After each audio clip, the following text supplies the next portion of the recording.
Rise and grind. This is Shane with ReDesignYourGrind.com, and in today's video we're going to be going over some of our settings in Shopify. So as you can see down in the bottom left hand corner of your dashboard in Shopify, you're going to see the settings tab. Let's jump right in there and let's go over everything that's in here.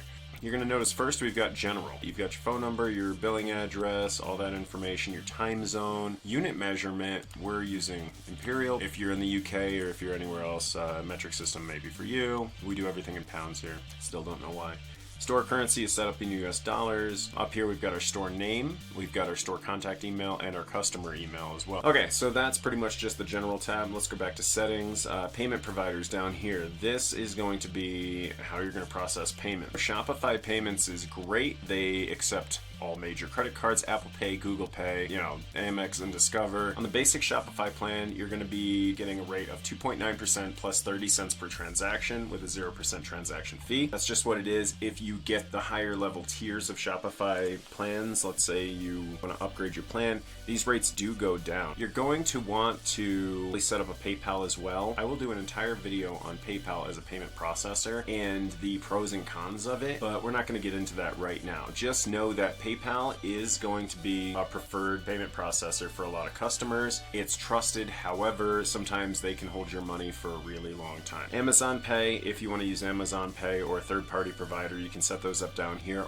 So payment capture is automatic. I don't do manual, I always let it go automatically, but just know that through the Shopify payment, you're going to have a payment processor that can process all of these major credit cards as well as Apple Pay and Google Pay. That's the important thing. And then just sign up for a PayPal account, and we'll go into that in a different video as well. I'll try to provide a link in the description for PayPal as well, so you can sign up for a free account there. Okay, but that's it for right there. Go back to settings. Now we're going to our checkout customization. Checkout, right now, accounts are optional. You can set them to be disabled or required to check out. I like to leave it optional. It gives the customer the ability to give me their contact information so that I can send them promotional details, events, anything like that, monthly newsletters, whatever the case may be. I will be sending some discount codes and whatnot that are associated with my email marketing, which will be specific per customer. So accounts are really going to be a good thing for this business here. If you don't necessarily need them, you don't need them. If you want them to be required, you can do that as well. I always just keep it as optional. I like to give the customer options as to how they check out. So down here, the customer contact, I have it on can only check out using email, but you can have it as a phone number or email. I prefer to collect email addresses. It makes email retargeting ads and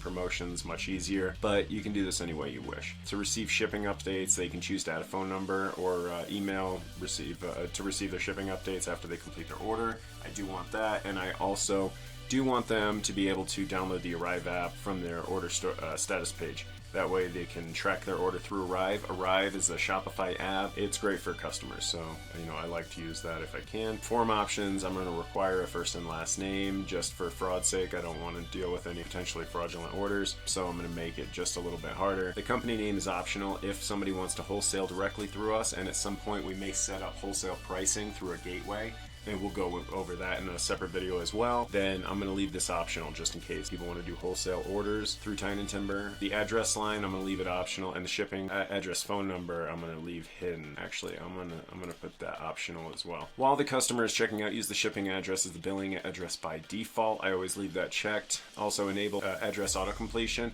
You can go ahead and do that as well. It just makes it easier for them to pull up their address and makes it more likely that they might just click on their address when they see it than filling in the information manually. Some people just don't want to take the time. So if you make it easy, they'll do it. Do not automatically fulfill any of the order's line items. Because we're not drop shipping and whatnot right now, I do not want to automatically fulfill. And also, if you do get any fraudulent orders, you don't want to automatically fulfill, because then it just fulfills the order and you're screwed. At least to start, don't automatically fulfill your orders. Later on, we will talk about what automatically fulfilling the order's line items does. If you're drop shipping, this is a really great thing. If you're selling a digital service or product, then this is a really great thing. But if you're selling physical product that you have to ship out and get weights and dimensions and stuff on, it doesn't really make sense right now. So after an order has been fulfilled and paid, automatically archive the order. Yes, they'll be removed from the opens orders list. That's what I want. You can add additional scripts if you have coding knowledge and whatnot. You can go ahead and do that here.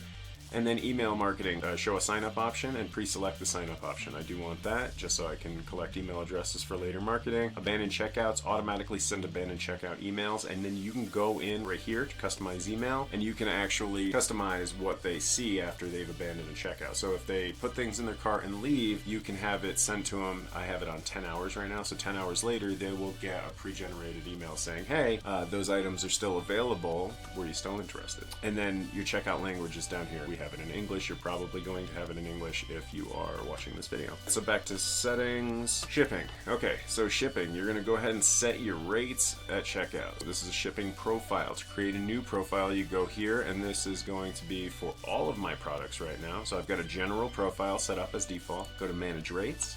You can come in here and you can add your different things. So $50 and up, I've got free shipping right now. Between 0 and 5 pounds is $4.90. 5 pounds and 70 pounds is $19.90. Now, you don't have to do it this way at all. You can create a shipping zone. Okay, so I already have a domestic set up. So what we're gonna do is we're gonna go to edit zone, done, add rate.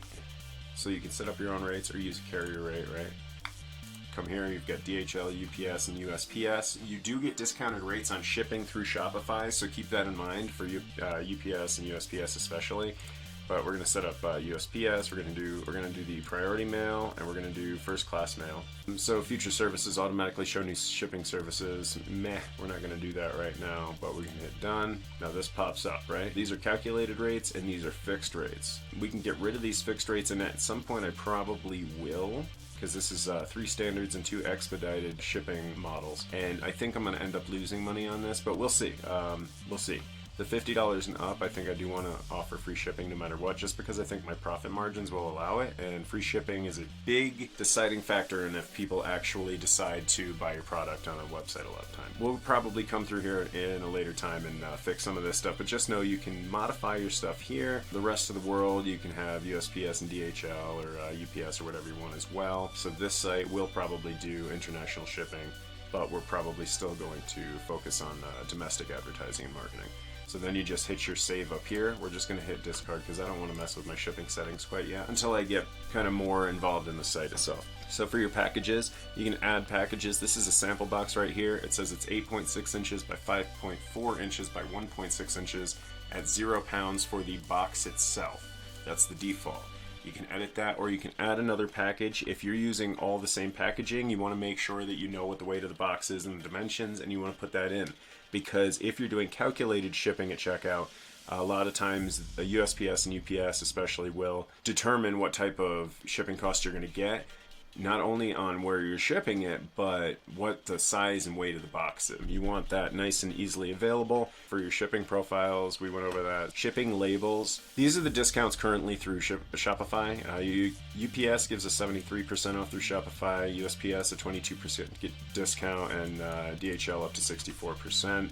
You can choose what type of labels you print, and you can actually get a label printer depending on how many labels you're printing. If you're drop shipping, this will not really matter to you just because you're not going to be shipping anything or printing labels for customers' addresses. You're going to leave that to your suppliers, whoever it may be.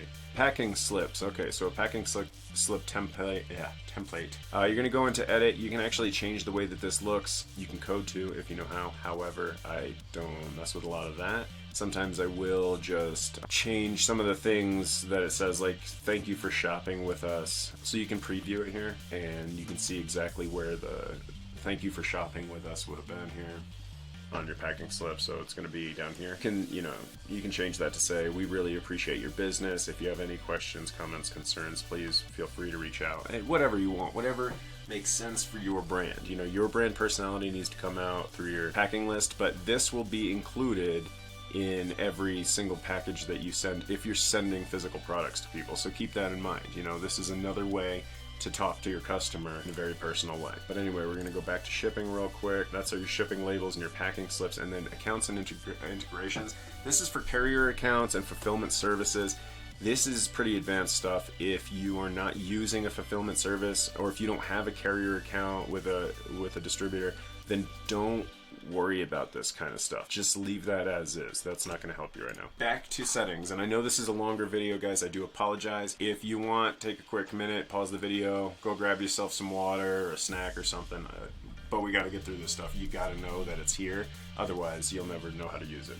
So your taxes right here, and we will do an entire video on taxes, but in the United States, I'm collecting taxes. In the rest of the world, I'm not collecting taxes. I always say consult a CPA, a certified public accountant, or a lawyer to determine what you need to be doing for taxes. Thankfully, my fiance Lauren is really good at doing the research and figuring out what we need to be doing for our businesses, so she takes care of all of this for me. If you don't have somebody on the back end taking care of your taxes and communicating with your CPA or your tax lawyer, definitely do a lot of research yourself, because this can really screw up your business at the end of the year. If you don't do this correctly and you're collecting taxes, you may get hit with a huge tax bill at the end of the year. So just keep that in mind. You will need an EIN to collect taxes. So like I said in one of my previous videos, one of the first ones, Tyne & Timber is an LLC. We did take the time and effort to create the LLC through the state of Colorado, and go ahead and get that all taken care of. We will need to apply for a tax sales license and all that kind of stuff, but hey, we'll get into that again in another video. You don't need to worry about that right now until you're selling stuff, so don't worry about it. Tax calculations. Show all prices with tax included. I don't do that, and you can charge tax on shipping rates and whatnot, and on digital goods. And in fact, a lot of times you probably should be, depending on your state or whatever the laws say.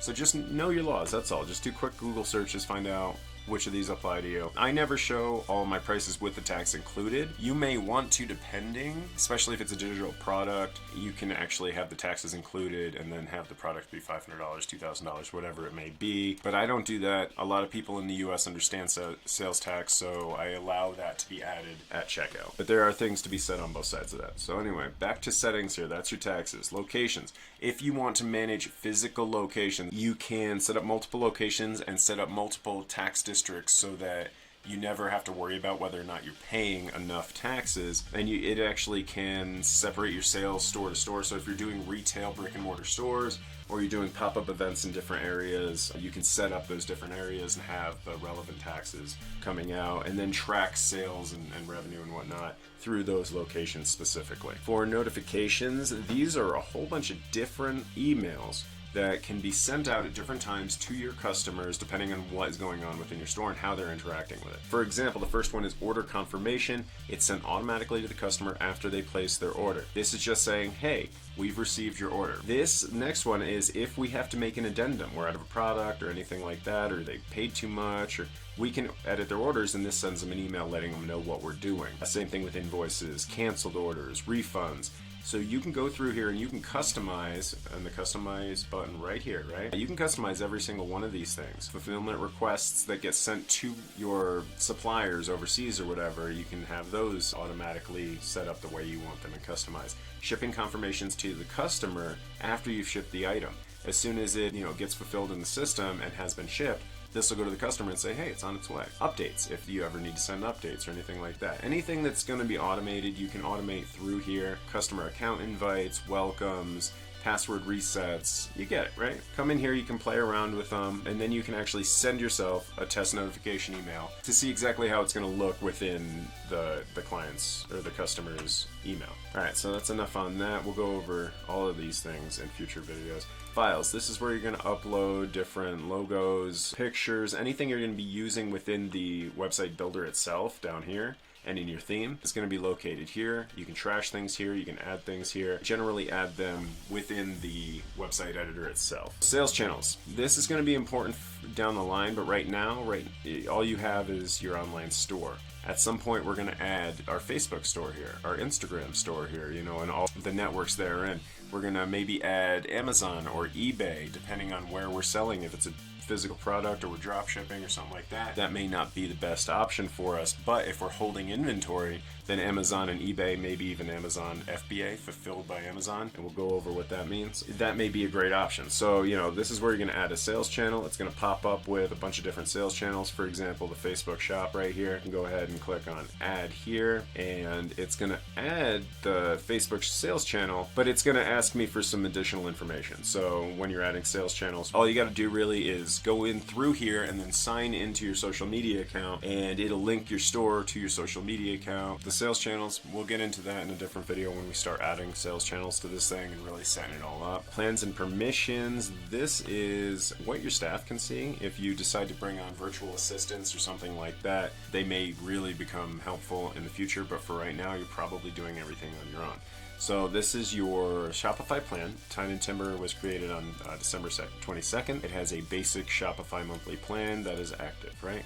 Nice and self-explanatory. Grow your business by upgrading, so you can get gift cards if you upgrade and all this other stuff, right? 5 staff accounts. I was saying earlier that you could save money on the higher accounts if you're doing a lot of online sales, because 2.6% and 2.5% in person is better than the current discount. And then you get better shipping discounts as well. You can add staff accounts here as the basic. You can have 2 staff accounts, that's fine. I guess you can have 2 virtual assistants if you really wanted to. Or you could have developers helping you with your site as well, and that's where you'd add them. Login services, you can have Google Apps and whatnot. This is disabled for right now. The store status, if you ever need to pause your store or close your store, this is where you're going to find it within your settings. It's going to be under plans and permissions. You can pause it and they charge you a reduced rate. I forget exactly what it is. It's probably $10 a month or $7 a month, something. If you want to hire a Shopify expert, should just hire me, but you can hire one of them as well. And if you do need to close your store, it'll be saved for 30 days. But that's how you do it right here to stop the charges. Back to settings, store languages. This is pretty self-explanatory. We're going to be working in English, but you can also translate your site into other languages as well. And you can have different account languages and whatnot as well. That's where those are. This is your billing. This is where your credit card is, and this is when it's going to be cycled. It's going to be $29 a month for the basic plan. And yeah, that's it. Go back to settings, and then one more tab. I know this has been a long video, guys. I appreciate you sticking through. This is your legal pages, and this is what we're going to do in our next video. So this is going to be extremely important. In the next video, we're going to go over your refund policy, your privacy policy, terms of service, and your shipping policy. These things are going to be extremely important for the legality of your business online. You really don't want to do business or even have people on your website without these things set up. And thankfully, Shopify makes it very easy and also very easy to customize. All right, guys, thanks for sticking through that video, going over all the settings here in the Shopify dashboard. Hopefully that information was helpful, and if it was, leave a like. Definitely comment below if you have any questions about anything in particular here. We will be doing more videos that go more in depth on all this stuff, so don't worry, just stick with the channel. Make sure you subscribe so that you catch all those videos as they come out, and we will be back to continue to redesign your grind. Thanks so much. We'll see you in the next one.